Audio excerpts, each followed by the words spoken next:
सच्चिदानन्दरूपाय विश्वोत्पत्त्यादिहेतवे तापत्रयविनाशाय श्रीकृष्णाय वयं नमः। वसुदेवसुतं देवं कंसचाणूरमर्दनं देवकी परमानन्दं कृष्णं वन्दे जगद्गुरुं।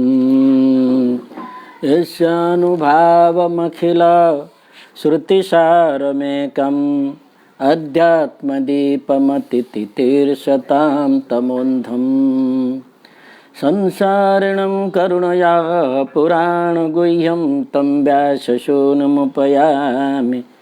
गुरुं मुनीनां। नारायणं नमस्कृत्य नरं चैव नरोत्तमं देवीं सरस्वतीं व्यासं ततो जयमुदीरये। राजोवाच यया गुप्तसहस्राक्षः सभान् रिपुसैनिकान् क्रीडन्निव विनिर्जित्य त्रिलोक्या बुभुजे श्रियम्। भगवन्तं ममाख्याये परमनारायणात्मकं यथा दत्तायेन शत्रून् येन गुप्तो जयन्मृधे।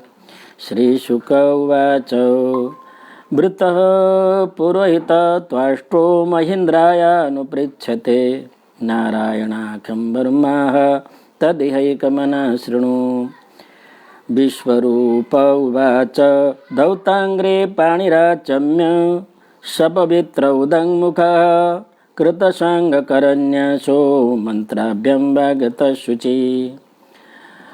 नारायणमयं वर्म सन्नयद्भयागते पादयोर्जानुनोरुर्वो उदरे हृदयतो रसे। मुखे शिरस्यानुपूर्व्यात् ओंकारादिनि विन्यसेत्। ॐ नमो नारायणाय इति विपर्यमथा पिबा करन्यासं ततः कुर्यात् द्वादशाक्षरविद्यया। प्रणवादियकारान्त मङ्गुलङ्गुष्ठपर्वसु निषेधहृदय ओंकारं विकारमनुमूर्धनि। शकारं तु भूर्भुवमध्ये णकारं दिशया शिखया दिशेत्। वेकारं नेत्रयोर्युञ्जन्नकारं सर्वसन्धिषु। मकार मन्त्रमुद्दिश्य मन्त्रमूर्तिर्भवेत् बुधः सविसर्गं फणं तत् सर्वदिक्षु विनिर्दिशेत्। ॐ विष्णवे नम इति आत्मानं परमं ध्यायेत्। ध्येयं षट्शक्तिभिर्युतं विद्या तेज तपो मूर्तिमिमं मंत्रमुदाहरे। तो नारायण कवच के विषय में कुछ भूमिका की चर्चा हुई थी। प्रथम श्लोक द्वितीय श्लोक 2 श्लोक तक चर्चा हुई है। आज तीसरा श्लोक है। श्री शुक उवाच वृत्त पुरोहित त्वाष्टो महीन्द्रायानुपृच्छते नारायणाख्यं वर्माः तदिहैकमनः शृणु। ये श्री शुक उवाच सुखदेव जी परीक्षित को सुना रहे हैं। तो श्री शुक वृत्त पुरोहितः त्वाष्ट। त्वाष्ट माने त्वष्टा ऋषि के पुत्र। त्वष्टा ऋषि थे और मुझे ऐसा लगता है त्वष्टा का मतलब शिल्पकार। इंद्र के उसमें स्वर्ग में जो शिल्पकार ऋषि थे त्वष्टा, तो उनका जो पुत्र विश्वरूप था, तो वो विश्वरूप वैसे तो असुर स्वभाव का प्राप्त हो गया था, मैंने पहले भी कहा है, और उसका एक शाप मिला था, तो असुर स्वभाव का प्राप्त हुआ था, तो ब्राह्मण था, ज्ञानी था। तो इंद्र ने उसको, त्वष्टा के पुत्र विश्वरूप को पुरोहित के रूप में वृत्त वर्ण किया था। तो पुरोहित के अनेक अर्थ होते हैं, पुरोहित शब्द के अनेक अर्थ है। सामान्य अभी पुरोहित कहते हैं जो कर्मकांड करते हैं, पुजारी होते हैं, उसको हम पुरोहित कहते हैं।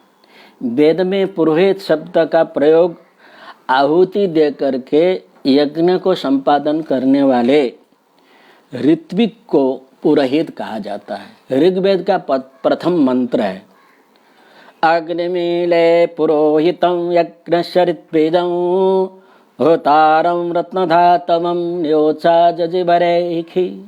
प्रथम मंत्र है ऋग्वेद का, वो अग्निदेव का वर्णन है। अग्नि का अर्थ होता है अग्रे नयतीति अग्नि। जो देवता के लिए अग्नि में आहुति देते हैं, इंद्राय स्वाहा, इंद्र को लिए हम दे रहे हैं, तो अग्निदेव में देते हैं, तो अग्निदेव वो इंद्र के पास पहुंचाते हैं। इसमें भी एक विज्ञान है, क्योंकि अग्नि तत्व है ऊर्ध्वगामी है, अंतरिक्ष के तरफ उसका जो ज्वाला है, भाप है, अंतरिक्ष के तरफ। तो अंतरिक्ष में देवता का निवास है, तो अग्नि में जो भी देते हैं तो वहाँ पहुँच जाता है, इसलिए नाम अग्नि लिया है। तो यहाँ अग्निम ईले, ईले का अर्थ होता है ईडे। इंद्र को, अग्नि को मैं ईडे माने नमस्कार करता हूँ। कौन है वो? पुरोहित है। वो पुरोहित का अर्थ ये दिया वहाँ पर, पुरः अग्रे ददाति इति पुरोहित। हित शब्द का मूल अर्थ है दा धातु से हित बनता है, ददाति इति हितम। ददातेर ही करके एक व्याकरण में सूत्र आता है, ददाति रूप आने वाला दा धातु से ही आदेश होकर के हित शब्द बनता है। तो हित का अर्थ ये है देने वाला। पुरः अग्रे ददाति इति पुरोहित। और जजमान के आगे रह करके जजमान को आशीर्वाद देने वाले, कल्याण करने वाले जो ब्राह्मण होते हैं, कुलगुरु होते हैं, उसको पुरोहित कहा गया है। ये भी यज्ञ में ये पुरोहित है अग्नि। हाँ, होतारम है, ऋत्विज है। ऋत्विज का माने जो यज्ञ करने के लिए वर्ण किया जाता है, उस ब्राह्मण को ऋत्विज कहते हैं। होतारम, हवन करने वाले। रत्न धातवम, उनका रूप क्या है? अग्निदेव का रत्न के समान, सुवर्ण का जैसा रंग है। दूसरा अर्थ है वह रत्न धातारम, धा का अर्थ देना भी अर्थ है। रत्न के जैसे ऐश्वर्य को देने वाले अग्नि है। अग्नि के हमारे यहाँ आरंभ में कोई देवता के मूर्ति कोई स्थापना नहीं करते यज्ञ में, केवल अग्नि की स्थापना होती थी, तो दूसरे की स्थापना नहीं करते। अग्नि की पूजा पहले से ही है। अभी भी हमों को जो फारसी लोग हैं अग्नि की उपासना करते हैं कि नहीं? अग्यारी कहते हैं उसको, अखंड अग्नि का धारण करते, उसमें प्रातःकाल जा कर के परिक्रमा करते हैं। तो देखो ये टाटा वगैरह है, कितने धन संपत्ति है। अग्नि की उपासना करने वाले बड़े धन संपत्ति वाले, इसलिए अग्नि को यहाँ कहा गया है रत्न धातार, ऐश्वर्य को देने वाला है।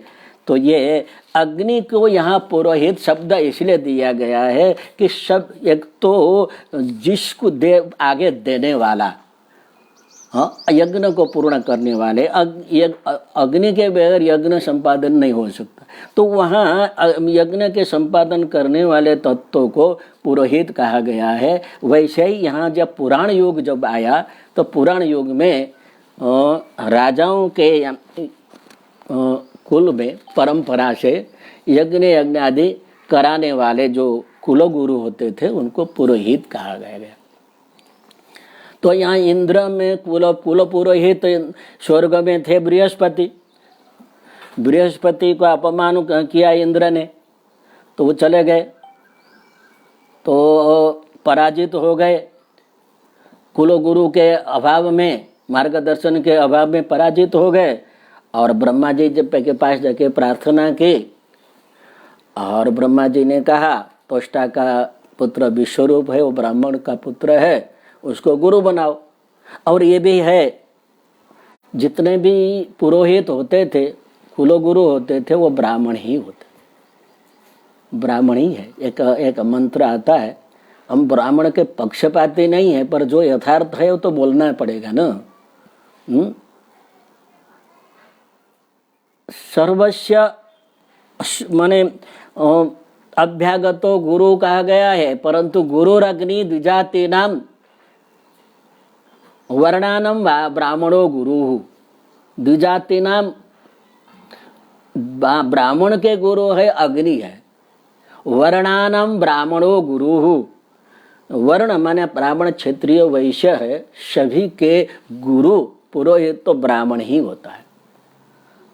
गुरुरग्नि द्विजाति नाम वर्णानाम ब्राह्मणो गुरु पतिरेव गुरु स्त्री नाम। स्त्रियों के लिए गुरु बनाना, पति को ही गुरु बनाना चाहिए, दूसरे का गुरु नहीं बनाना है। ऐसा है, गुरु बनाने से गुरु के चरण के धो करके उसका जल सिर में रखना है, उसका आचमन पान लेना है।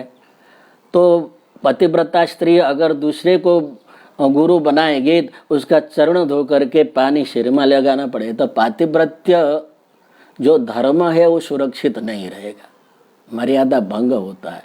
इसलिए परंपरा में कहा गया है, या तो कुलगुरु को ही गुरु बनाओ, अथवा तो गुरु बनाना हो तो पति को ही बनाना चाहिए। ऐसा सिद्धांत, ऐसा नियम है, मर्यादा है। पतिरेव गुरु स्त्रीणाम सर्वस्व अभ्यागतो गुरु। सभी के गुरु अभ्यागत होते हैं। अभ्यागत माने अतिथि। अतिथि के कोई जाति नहीं होता। अतिथि तुम्हारे घर में आए तो कभी भी जाति नहीं पूछना ऐसे का, क्योंकि उस भगवान का ही स्वरूप होता है। किस जाति के हो, क्या नाम है, कभी भी अतिथि को नहीं पूछना चाहिए। अतिथि का अपमान नहीं, भगवान का अपमान होता है। परंतु न्याय शास्त्र में, अर्थशास्त्र में क्या, अज्ञात कुल शीलानाम वासो न देय कदाचन, ऐसा भी कहा है। राजनीति की दृष्टि से जिसका कुलशील पता न हो तो उसको एक बास नहीं दे। हो सकता है कोई भी चोर हो, डाकू हो, कोई भी आ गया हो, तो व्यवहार की दृष्टि से तो यह नहीं पूछना चाहिए। परंतु शास्त्र में ये लिखा है, अतिथि गुरु के रूप में होता है, भगवान के स्वरूप में आते हैं, तो उसका कुलशील पूछना नहीं चाहिए। तो इसलिए लिखा है, गुरु अग्नि द्विजाति नाम। ब्राह्मण के गुरु अग्नि है, वर्णानम ब्राह्मणो गुरु। सभी जाति के गुरु ब्राह्मण ही होते हैं। और पतिरेव गुरु स्त्रीणाम। स्त्रियों के गुरु तो पति एव शब्द आया है। पति को छोड़कर के दूसरे का गुरु नहीं बनाना, कभी बनाना नहीं चाहिए। हाँ, इसमें एक संप्रदाय में एक नियम बताया है। इसमें भी अगर पति के साथ गुरु बनाने के लिए जाते हैं तो पति के साथ पत्नी भी दीक्षा ले साथ में, उसे एक ही गुरु के साथ। ये भी एक संप्रदाय में एक मर्यादा रखी है। पर अकेली स्त्री जाकर के वो दीक्षा नहीं ले सकती है। पति एव शब्द, एव माने न, पतिम विहाय अन्य न गुरु इति अर्थ एव शब्दस्य सर्वस्व व्यक्त। तो ये ब्राह्मण ही हुआ करते थे। ये भी त्वष्टा के पुत्र विश्वरूप भी ब्राह्मण ही है, इसलिए उनको पुरोहित रूप में, कुलगुरु के रूप में उनका वर्ण किया। त्वष्टा, त्वाष्ट शब्द दिया है। त्वष्टाया अपत्यम त्वाष्ट, वसुदेवस्य अपत्यम वासुदेव जैसे त्वष्टा का पुत्र होने से यहाँ त्वाष्य है विश्व रूप का। अनुपृच्छते महेंद्राय, अनुपृच्छते माने प्रश्न करने वाले, शब्द चतुर्थी विभक्ति है, चतुर्थी विभक्ति अनुपृच्छत शब्द है, उसके चतुर्थी में क्या होता है? अनुपृच्छते। किसको? महेंद्राय। इंद्राय लिखना चाहिए, महेंद्र शब्द या महाइंद्र क्यों लिया भाई? तो इंद्र सामान्य नहीं है। 100 अश्वमेध यज्ञ करने से 100 अश्वमेध यज्ञ के फल स्वरूप इंद्र बनता है। इंद्र की डिग्री है, योग्यता है 100 अश्वमेध यज्ञ किया हो वही इंद्र बन सकता है। तो यहाँ महान पूजनीय 100 अश्वमेध करके महेंद्र इंद्र के पद में विराजमान है, वो सामान्य नहीं है, इसलिए यहाँ महेंद्राय कहा गया। महाशब्द यहाँ पूजनीय अर्थ में, बृहत अर्थ में नहीं है। महा इंद्राय पूजनीय इंद्र को नारायणाख्यम, नारायण स्वरूप वर्मा माने कवच को आह कहा। ठीक, नारायणाख्यम वर्मा, नारायण नाम के जो वर्म शब्द कहते हैं कवच को, रक्षण करने के लिए योद्धा लोग युद्ध में एक कवच धारण करते हैं, उस जिससे उसके अंदर बाण का प्रवेश न हो उसको वर्म कहते हैं, कवच भी कहते हैं। तो उस कवच को आहा कहा था, बराबर। इंद्र को विश्व रूप ने नारायण कवच का उपदेश दिया था, वही उपदेश यह इस कथा प्रसंग में, इस अवसर राजा पूछ एक मनाहा, पर सुखदेव जी कह रहे एक मनाहा, एक मन हो करके। तो मन तो एक ही है ना होए मन ना होए 10-20, मन तो 10-20 होते नहीं ना, एक ही होते। तो फिर एक मन से क्यों कहा? हाँ, एक मन का अर्थ होता है एकाग्र होकर के श्रृणु, सुनो। कान तो खुले रहते हैं ना, कान सुना जाता है किससे? कान से सुना जाता है ना, तो मन से सुनने की बात क्यों की? हाँ, कान से सुनना होता है, मन से सुनो ऐसा क्यों कहा? जब तक मन सावधान न हो, मन स्थिर न हो, विषय को नहीं समझ सकते हैं। मन को स्थिर करने की प्रक्रिया ही तो योग की प्रक्रिया है ना, मन को स्थिर करना है ना। चित्त वृत्ति निरोधा योगा, चित्त की वृत्ति मन की स्थिति को रोकना यही योग है। तो इसे मन को रोकने के लिए आसन सिद्धि हो, एक आसन में आप बैठ सकते हो 1 घंटा तक, ऐसा अभ्यास होना चाहिए। और श्वास की गति भी स्थिर होना चाहिए, इसलिए प्राणायाम करते हैं। स्थिर आसन हो, प्राणायाम हो, श्वास की प्रक्रिया स्थिर हो, तब मन स्थिर रहता है। ये 2 चीज का अभ्यास होने के बाद, जैसे हम जो कोई भी कर्म करने बैठते हैं तो हम प्राणायाम करते हैं। जप करने से पहले आचमन प्राणायाम क्यों करते हैं? तो जप करने बैठो तो मन कहाँ से कहाँ पहुँच जाता है, इसलिए मन स्थिर रहे। इसलिए तो कबीरदास कहते हैं कर का मन का छोड़ी दे, मन का फेर। बराबर, हाथ में माना फेर देते हैं, मन कहाँ पहुँच जाता है। इसलिए कहते हैं मन माला के साथ रहे। इसलिए हम क्या करते हैं? प्राणायाम करते हैं, आचमन करते हैं और आंख बंद करते हैं। आंख बाहर नहीं जाती, क्योंकि आंख के द्वारा पण मन बाहर जाता है। बराबर, कान से भी मन बाहर जाता है।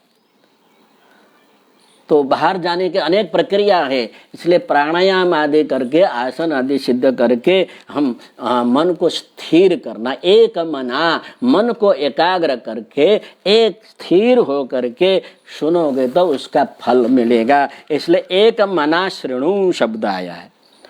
बराबर, एक मन से सुनने की बात आई है। ठीक है।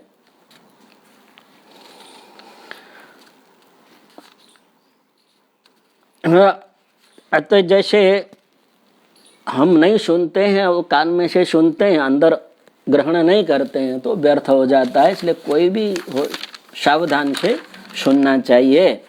तो आगे के श्लोक में दिया है एक मना श्रवो एकाग्र होकर के सुनो। तो अब विश्वरूप उपदेश दे रहे हैं यहाँ पर। विश्वरूप उवाच, तोष्टा का पुत्र जो पुरोहित के रूप में अभी उन जिनका वर्ण किया गया है, अभी कुलगुरु बने हैं, स्वर्ग के गुरु बना है विश्वरूप, तो वो इंद्र को उपदेश दे रहे हैं। धौताग्रिपाणिराचम्य सपवित्र उदंमुख। तो श्लोक पढ़ो। धौताग्रे पाणिराचम्य सपवित्र उदंक कृतस्वांगकरन्यासो मंत्राभ्यं वाक्यतः शुचिः नारायणमयं वर्म सन्नयेद्भयागते पादयोर्जानुनोरुर्वो उदरे हृदतो रसि। हाँ हाँ बस 4-5 बात तरत तारे माटे आपे छे।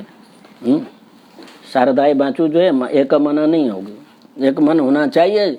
एक मन होने से ही सुना जा सकता है, और दूसरे काम करोगे तो मन स्थिर नहीं होगा।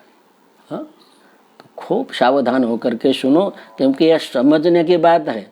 आगे मैं बोलूँगा, जो सावधान ना होकर के तुम यहाँ सुनोगे तो उसका कुछ फल मिलने वाला नहीं है। तो इसलिए पहले कहा धौतांग्रे पाणी ही आचम्य सपवित्रः उदंमुखः कृतस्वांगकरन्यासः मंत्राभ्यं वाग्यतः शुचिः नारायणमयं वर्म सन्नयेद् भये आगते पादयोः जानुनोः ऊर्वोः उदरे हृदि अथ उरसि। ये पदपुच्छ मुखे शिरसि अनुपूर्व्यात् ओंकारादिनि विन्यसेत् ओम नमो नारायण इति विपर्यय मथापिवा। ये पद विच्छेद। पहला शब्द आया भय आगते। नीचे वाला श्लोक में देखो, 5वां श्लोक देखो, ऊपर है, वो स्क्रीन में देख सकते हो। भय आगते में यहाँ ए ले लेना, भय आगते सती सप्तमी। जब भय उत्पन्न होता है तब, जब भय आता है तब, मृत्यु का भय तो जन्म से ही होता ही है ना। भय आगते क्या है, आता ही है। मनुष्य का जन्म हो गया, भय शुरू हो गया ना। मृत्यु का भय वहां से शुरू होता है। हाँ? मृत्यु का भय जन्म से ही होता है। धन कमाने पर चोर भयम, बराबर, चोर का भय हो जाता है। शरीर में रोग का भय होता है। रोग जन्म लिया तब से रोग, डॉक्टर के पास दौड़ना ही पड़ता है। रोग का भय होता है, रोगों का भय होता है। अधिक उम्र हो जाने से जराया भयम, उम्र हो जाए तो आप बार बार देखते रहते हैं चेहरा में करचरी पड़ गई, सफेद केस हो। वृद्ध होने का भय है, होता ही कि नहीं। हाँ, हर समय भय तो आता है। प्रिय व्यक्ति मिलने पर बिछुड़ने का भय, ले प्रिय व्यक्ति कोई मिल गया, अब बिछुड़ न जाए, बिछुड़ने का भय होता है। हर समय, हर व्यापार में हानि का भय। व्यापार में लाभ हो रहा है, करोड़ों कमाया, नुकसानी तो नहीं हो रही है ना। तो व्यापार में हानि का भय, वाद विवाद में पराजय होने का भय होता है, परीक्षा में फेल होने का भय होता है। अलग अलग अवस्था में अलग अलग भय होता है। एक कथा आती है। एक ऋषि के आश्रम में चूहा था। वो बिल्ली से बहुत डरता रहा, जा करके ऋषि के सामने बैठ जाता भयभीत होकर। तो ऋषि को दया आई, बिल्ली से डर रहा है तो इसको बिल्ली क्यों न बना। बिल्ली बना दिया, और बिल्ली बनने के बाद कुत्ता देख करके वो दौड़ के फिर ऋषि के पास में आकर के बैठ गया बिल्ली बनकर। किससे डर रहे हो, क्या कुत्ते से डर रहे हो, तो चलो कुत्ता ही बना दूं। तो उसने कुत्ता बना दिया। और कुत्ता बना दे तो वो सामने से शेर आया तो शेर से डरने लगा तो उसको शेर बना दिया।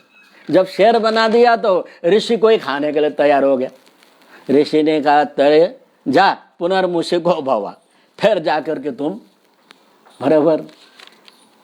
इस प्रकार से हम चूहे के समान रह करके हमेशा डरपोक ही रहते हैं। डर को दूर करने का हम उपाय सोचते नहीं है, और मिलने पर निर्भय देने वाले गुरु मिलने पर भी गुरु का उपदेश लेते नहीं है और जीवन भर भयभीत होकर के जीते हैं, है ना। तो भय आगते का शब्द यहाँ दिया है।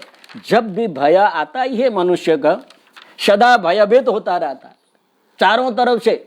मनुष्य सर्वतो भय है, भगवान अकुतो भय। भगवान को कहीं से भी भय नहीं होता है, मनुष्य को सर्वदा चारे तरफ से भय भय भय भय भय भय भय। सर्वम भयान्वित भज सके विष्णु पदम निर्भयम।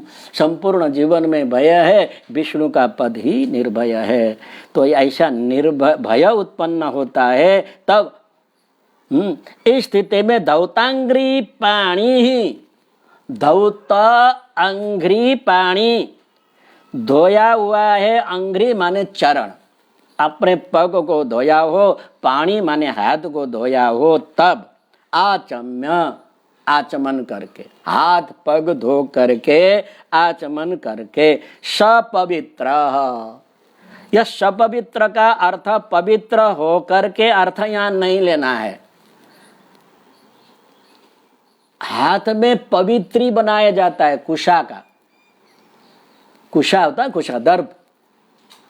दर्भ को हम अमावास्या वर्ष में जो भाद्रपद में अमावास्या के दिन दर्भ को उखाड़ करके, काटना नहीं है, उखाड़ करके हम रखते हैं, वही 12 मास चलता है।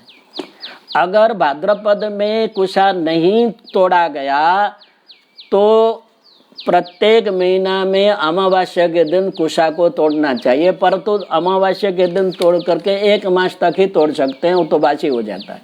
पर भाद्र मास के जो अमावस्या के दिन तोड़ते हैं तो बासी नहीं होता है, तो घर में रखते हैं। उसी कुशा, 2 कुशा को बांट करके एक पवित्री बनाते हैं। जैसे शिखा, ऐसा शिखा का ग्रंथि लगाते हैं, ऐसे बांट करके शिखा वाला होता है, एक बीटी बनाते हैं। हाथ में तृतीय अंगुली माने अनामिका अंगुली में उस दर्भी अथवा पवित्रा को धारण करते हैं। यहाँ कुशा को धारण करते हैं, उसको पवित्रा कहते हैं। क्या बोलते हैं? पवित्रा। अब समास करते हैं बहुब्रीहि समास, पवित्रया सह सपवित्र, पुंलिंग बन जाता है। पवित्रा नामे कुशा रूपी पवित्रा अंगूठी के साथ हो करके कोई भी कर्म करते हैं तो कुशा हाथ में लेना चाहिए। वैदिक कर्म में माने देवताओं के जय पूजन में, विशेष करके पितृ पूजन में कुशा अनिवार्य है। कुशा पवित्र इसलिए है, महाभारत की कथा आती है जब, और एक कद्रु नाम के जो सर्प की माता थे, बिनता गरुड़ की माता थी, तो दोनों में एक दिन वाद विवाद हो गया। कद्रु करने लगे सूर्य के घोड़ा का पूंछ है काले काले है, बिनता कह रही नहीं सफेद है। सफेद तो थे परंतु चशा चशी में करने, देखो अगर काले हो गए तो मेरी दासी बन जाएगी, अगर सफेद हो गए तो मैं तेरी दासी बनूंगी, प्रतिज्ञा हूं। अब क्या करें?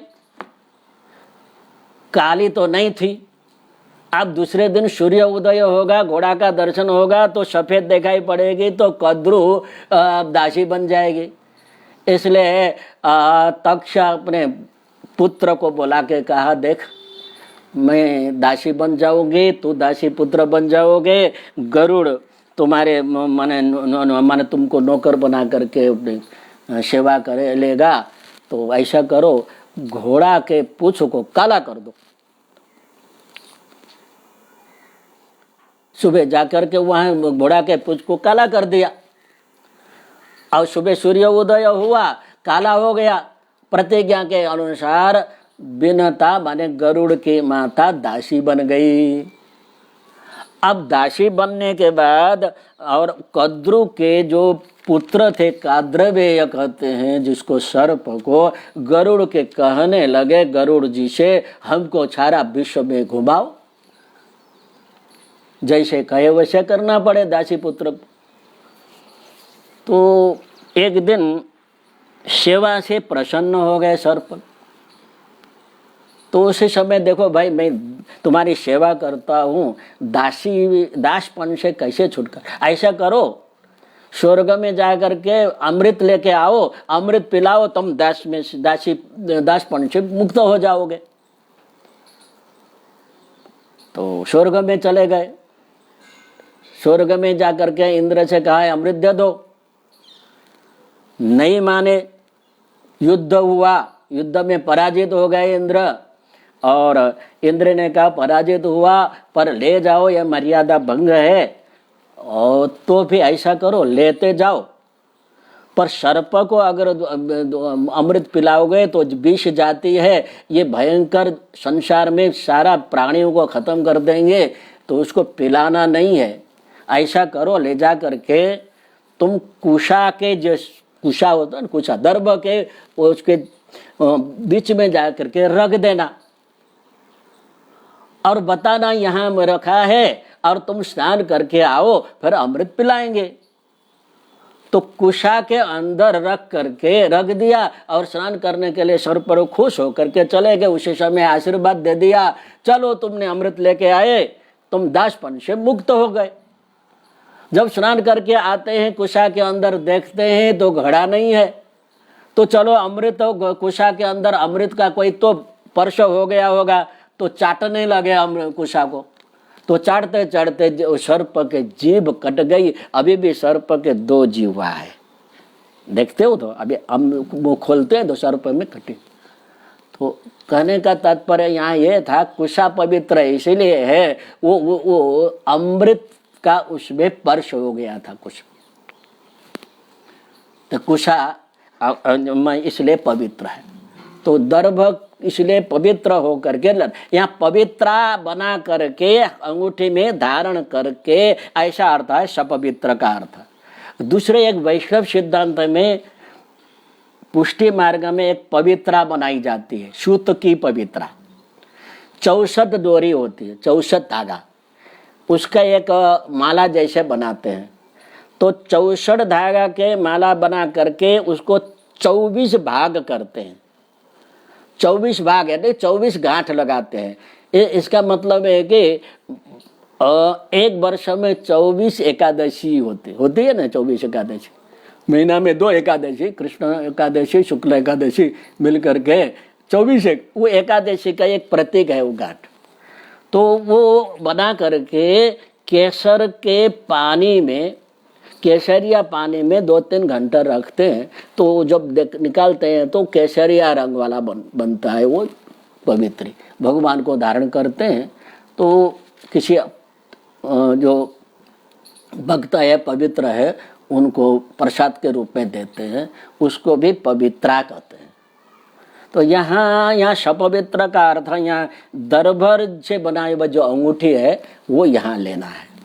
सपवित्र माने अंगूठी, कुशा के मुद्रिका बीटी बना करके, अनामिका में, अनामिका तर्जनी, मध्यमा, अनामिका, कनिष्ठा से पहले जो नाम नहीं है, ऐसे देखा जाता तृतीय अंगुली, बराबर न, उसमें धारण करते हैं।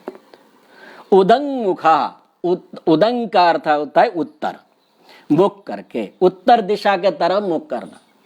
पूर्व दिशा अथवा उत्तर दिशा में रहना चाहिए। यहाँ पर उदंग मुखा, जो पाठ करने के लिए हम बैठते हैं तो उदंग, उदंग का अर्थ होता है उत्तर दिशा के तरफ मुख करके। मंत्राभ्याम, मंत्राभ्याम माने 2 मंत्र से, एक अष्टाक्षरी मंत्र और दूसरा 12 अक्षरी मंत्र। मंत्राभ्याम मंत्रों से।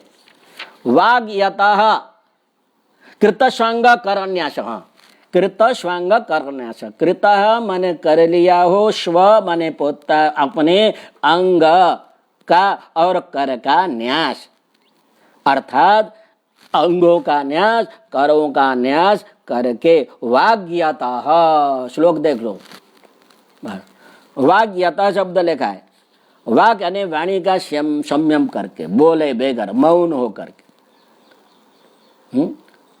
वाग्यता मौन होना, फिर यहाँ तो न्यास करते समय बोलना तो पड़ेगा,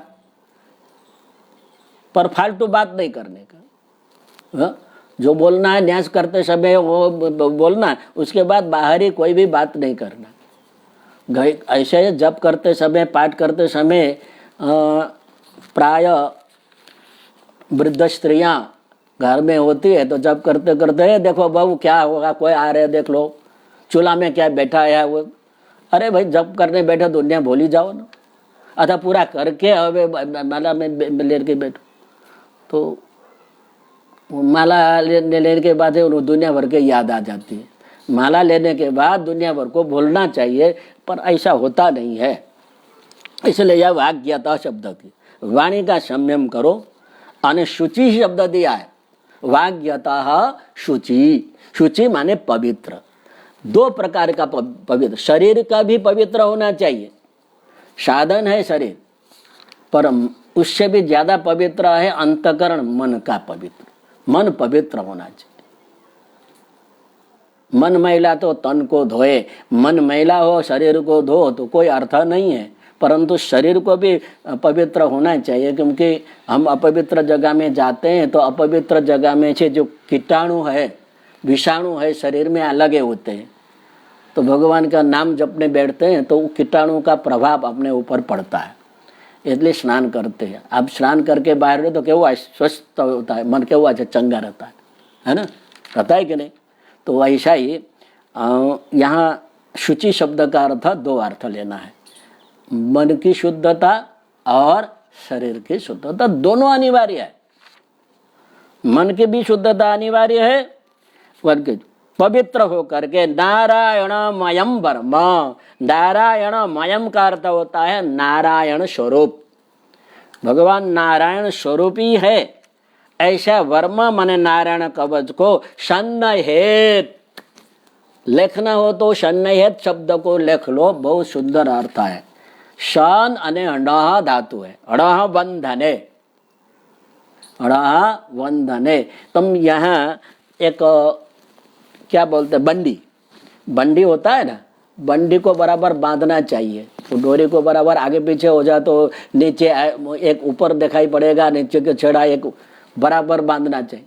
तो इसे कवच भी बराबर बांधो, कसो, तब निकलेगा नहीं, न तो युद्ध करते करते वो निकल जाएगा। तो सन्नायेत बराबर बांध लेना चाहिए। तो यहाँ बांधने की क्रिया क्या है, न्यास है। वो न्यास जिस अंगुली से जिस अंग को स्पर्श करना है उसी अंगुली से उसी अंग को स्पर्श, इसमें गड़बड़ हो जाए तो उसका विन्यास नहीं हो पाएगा। बड़े सावधानी से, यहाँ आगे मैंने पहले भी कहा था, अभी भी मैं बोलूंगा, वो न्यास किस प्रकार करना है तो बराबर समझ करके न्यास, इसमें गड़बड़ हो गया तो फिर क्या हुआ, वो सुरक्षित नहीं हो पाओगे, बराबर। एक बार मैंने लगाता था एक बटन लगाना भूल गया तो कैसे खराब लगता है।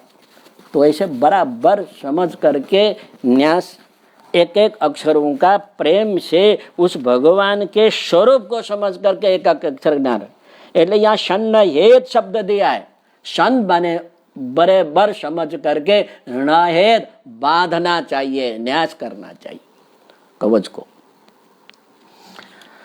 तो ये ओम नमो नारायणायति कौन सा मंत्र से पहला मंत्र है, ओम नमो नारायणायति, जिस मंत्र के आदि में ओम है और अंत में य है, गिनने से 18 अक्षर होते, अष्टाक्षरी मंत्र, अष्टौ अक्षराणि यस्मिन् इति अष्टाक्षरी, जिसमें 8 अक्षर होते। वैसे तो ओम में ओम में 3 अक्षर है, परंतु उसको एक ही भूता अक्षरम, एकाक्षरम, एक ही अक्षर माना जाता है। ओम न 2 है, मो में 1 है, ना रा य ण य 8 अक्षर हो गए, है ना।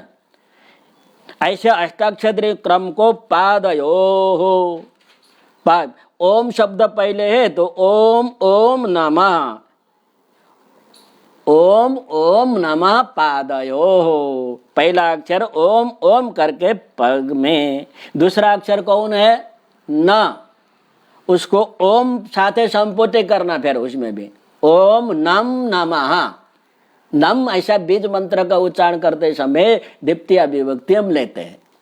ओम नम नमः, जानवो 2 घुटनों में ऊपर ऐसा, बाद जानवो हो, जानू दोनों जानू, जानवो द्वितीय विभक्ति है कि नहीं, जानवो हो, है ना। षष्ठी विभक्ति सप्तमी विभक्ति 2 अर्थ में जन्मो होता है, तो यहाँ सप्तमी विभक्ति 2 वचन है। अर्थ क्या हुआ, जानू के, 2 जानू के ऊपर, जानू माने घुटनों के ऊपर। उर्वो, उरु उरु उरु शब्द है, साथल जांग को कहते हैं, यहाँ भी द्विवचन होने से दोनों जांग के ऊपर। उदरे पेट के ऊपर, हृदय हृदय में, उरसी वक्षस्थल में। वक्षस्थल किसको कहते हैं, दोनों जो है हृदय है दोनों, उसके बीच का भाग है वो वक्षस्थल है, उसको उरु कहते हैं। क्या बोलते हैं, उरु। उरुष उरस शब्द है सप्तमी में, उरसी उरु वक्षस्थल में, छाती में, मुखे मुख में, मस्तके। अनुपूर्व्यात क्रम से ओमकार से लेकर के आदि 8 अक्षरों के भिन्न से वा अथवा ले विपर्य मथा पिबा, विपरीत, फिर मस्तक से भी शुरू करो, ओम यह करके फिर मस्तक से अनपक शुद्ध ले जाओ। करन्यासम ततः कुर्यात, उसके बाद क्या करना है, करन्यासम ततः कुर्यात।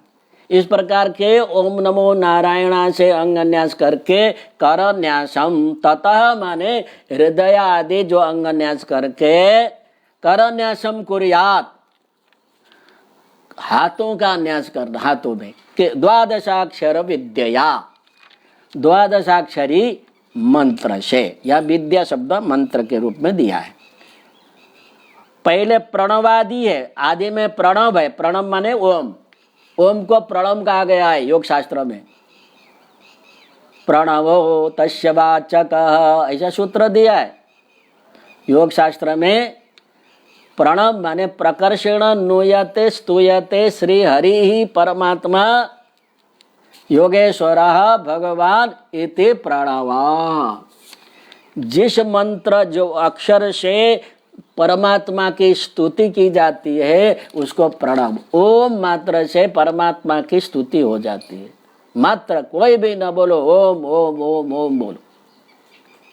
ओम ये महामंत्र है, नाद स्वरूप है, तेन देवता के त्रिगुण स्वरूप भी है इसमें, तो नाद स्वरूप है। ओम ये मंत्र है, बराबर। प्रणव शब्द प्रणवादि, आदि में प्रणव है, अंत में इसमें भी यकार ओम नमो भगवते वासुदेवाय है ना। नमो ओम है पहले, देवाय या अंतिम है। 12 अक्षर है, 12 मंत्र से 12 अक्षर है, इसलिए 12 मंत्र कहते हैं। करन्यासम कुर्यात, करन्यास हाथ में, अंगुली में, कहाँ कहाँ करना है, प्रणवादि यकारांतम अंगुली अंगुष्ठ पर बसु, यहाँ सप्तमी समास करना, अंगुलीषु अंगुष्ठ पर बसु, अंगुलियों में अने अंगुष्ठयोः पर बसु, 2 अंगूठे के पर्व में। पर्व माने जो भाग होते हैं, तो रेखा होते हैं, दोनों रेखा के बीच का भाग है उसको पर्व कहते हैं। 2 पर्व है अंगूठे में, एक नीचे का आधा पर्व है, ऊपर 2 पर्व है ना। 3 पर्व भी होते हैं, जिसका ऊपर का पर्वत बड़ा होता है वो बड़ा वैज्ञानिक बनता है, वैज्ञानिक विचारशील लेखक। तो जिसका कम होता है वो थोड़ा उतना विचारशील नहीं होता है। 3 भाग में से ऊपर का भाग, अंगूठा का भाग ये बड़ा होना चाहिए।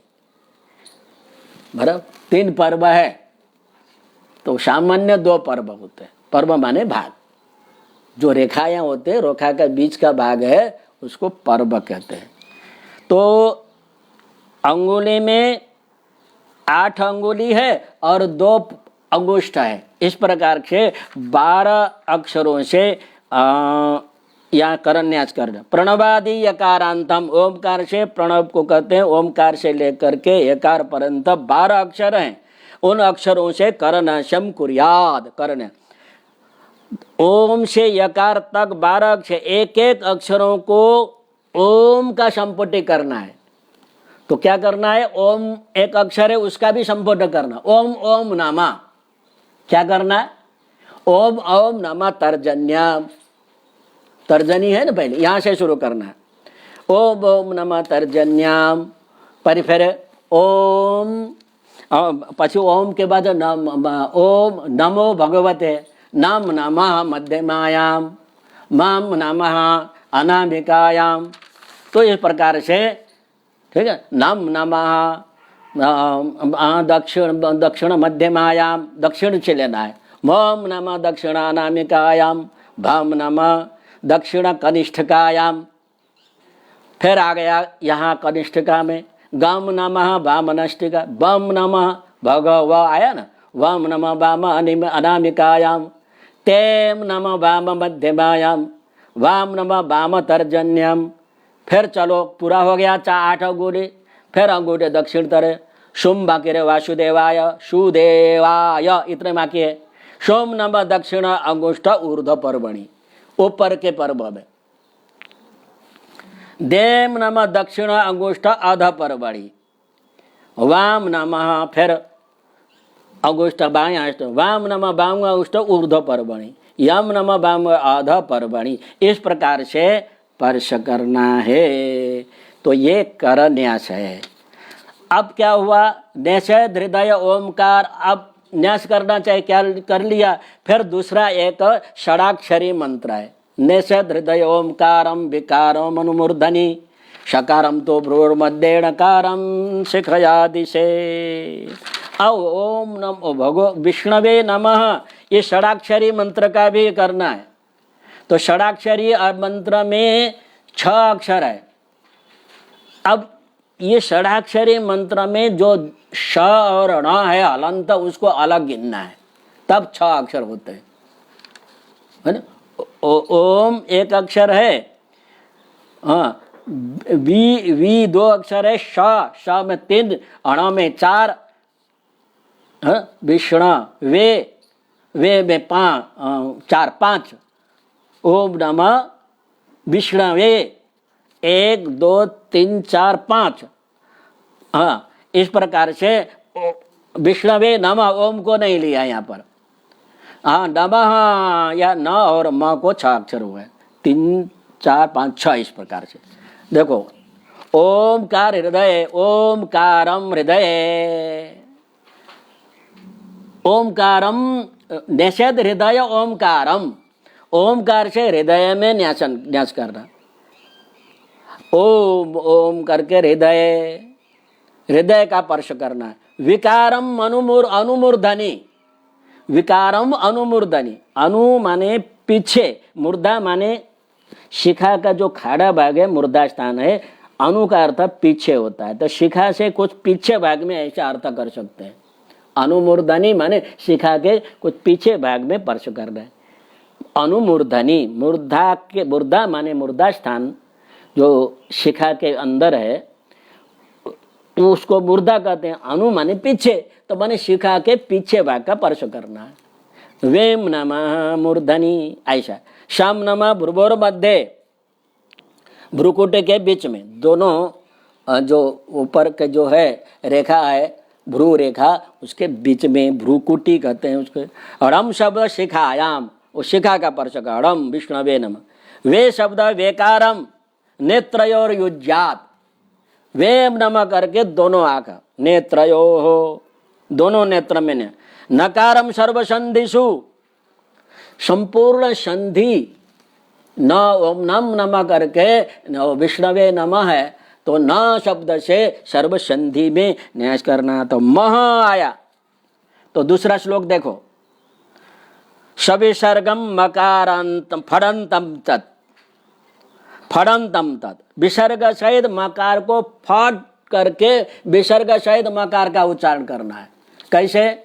म का उच्चारण विसर्ग सहित करो तो महा, और अस्त्रम उद्देश्य अस्त्र शब्द को उच्चारण करके फट बोलना है, तो क्या महान अस्त्राय फट ऐसा बोलना है।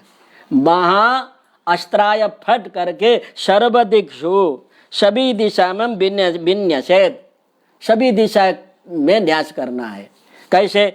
महा अस्त्राय फट प्राच्या, महा अस्त्राय फट चुटकी बजाते हुए, प्राच्या माने पूर्व दिशा में। ओम महा पूर्व दिशा के बाद कौन सा?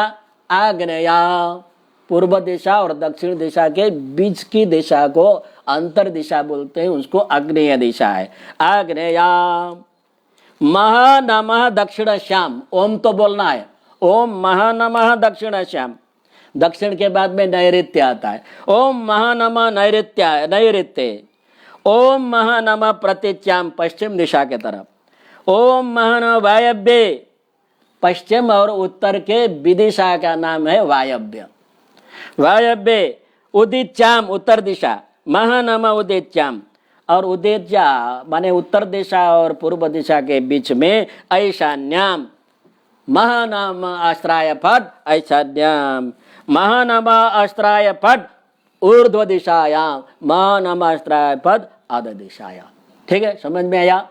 ओम महा अस्त्राय फट, ये दिशा का ज्ञान, ये अर्थ है। महाअस्त्र है, भगवान का अस्त्र है, वो अस्त्र से दशों दिशा में होने वाला जो नकारात्मक वातावरण है, शक्ति है, उसको हम भगाते हैं। अब हो गए बड़े पवित्र हो गए। तो एक आगर सूक्तों में आए, वेकारम नेत्रयोज्या नकारम सर्वसंधिषु मकारम मंत्रमुद्दिश्य मंत्रमूर्तिर भवेद बुधा। इस प्रकार अब बुध माने विद्वान मंत्र मूर्ति स्वरूप बन गया है। द्वादशाक्षरी अष्टाक्षरी, अष्टाक्षरी मंत्र से हृदय का न्यास, द्वादशारी मंत्र से कर न्यास, और फिर से षडाक्षरी मंत्र से हृदय आदि न्यास करके महाअस्त्र से मन दिशाओं का न्यास करने के बाद बुधा मंत्र मूर्तिर भवेत, वो विद्वान मंत्र मूर्ति मंत्र स्वरूप बन गए हो। तुम अब मंत्र रूप बन गए हो, तुम्हारा स्वरूप तुम्हारा शरीर अब मंत्र बन गया है। यहाँ बुध शब्द क्यों दिया? समझ करके करोगे तो मंत्र रूप बनोगे,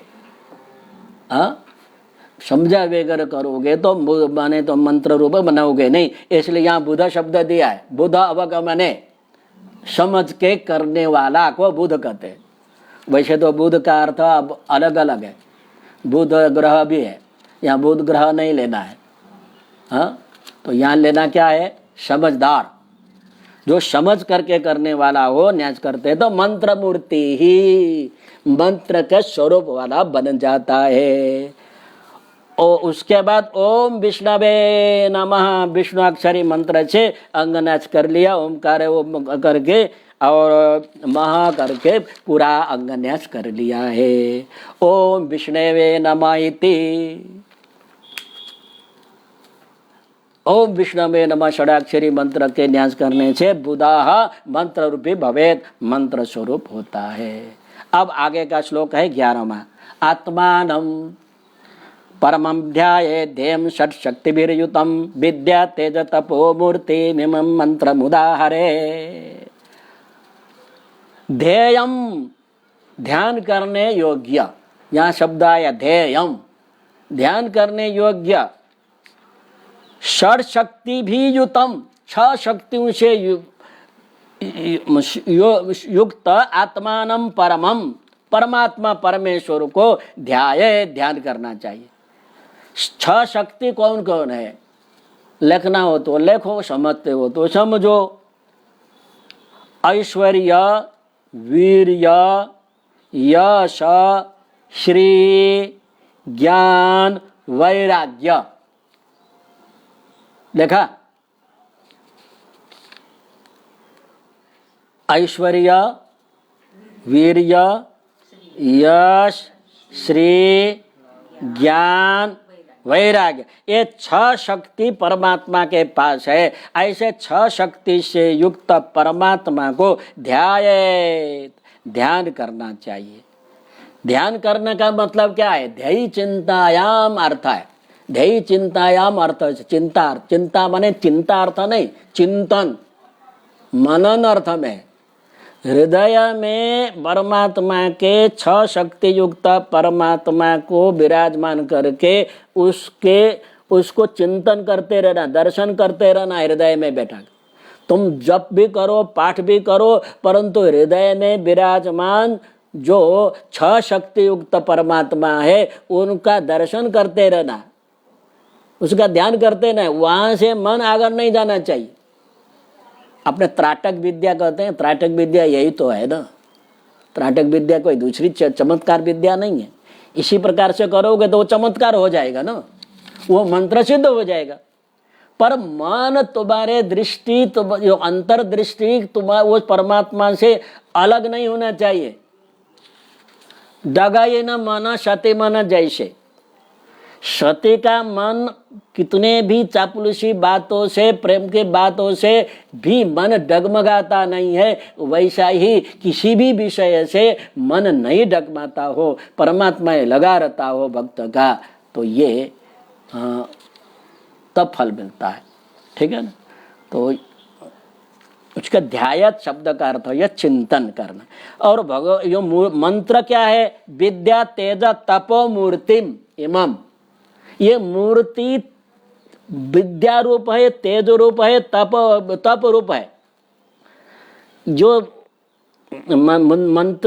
मंत्र है विद्या रूप है, तेज रूप है, तप रूप है। इस मंत्र को उदाहरेत, या उदाहरेत शब्द दिया है, पाठ करना चाहिए। तो उदाहरेत शब्द क्यों दिया पाठ? उत माने उच्च स्वर से, आहरेत दूसरे लोग सुन सके ऐसा पाठ करना। पठ व्यक्तायाम नाच। ठीक है? पूरा अब 2 मिनट बाकी है। उच्चारण करना चाहिए, स्पष्ट उच्चारण करना चाहिए। उसमें भी जो छंद, जिस प्रकार से छंद दिया है, छंद के अनुसार, स्वर के अनुसार, लय के अनुसार, माधुर्यम अक्षर व्यक्ति पदछेदस्तु सुस्वराः धैर्यम लयस्तव समत्वम च षडेते पाठ का गुणाः। पाठ करने के ये 6 गुण है, बहुत याद करना चाहिए। माधुर्यम, मधुरता होनी चाहिए, सुनने में बड़ा आनंद आना चाहिए। अक्षर व्यक्ति, स्पष्ट अक्षर के एक एक अक्षर का उच्चारण होना चाहिए। पदछेदस्तु, पदछेद जैसा पद है वैसा ही उच्चारण करना। बस इतना पूरा हो गया। 40 मिनट पूरा हो गया।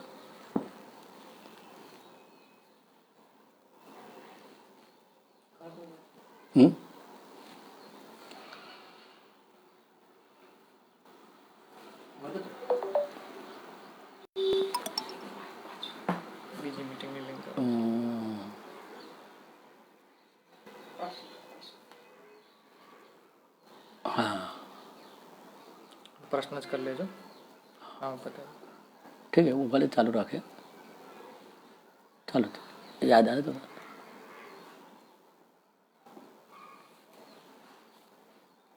समय हो गया था,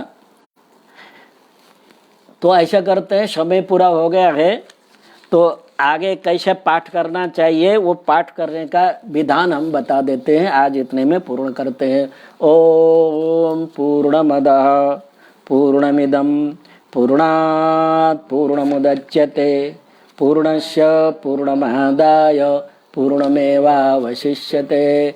ओम शांति शांति शांति।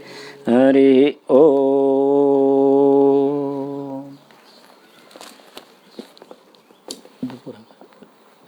बंद कर दे।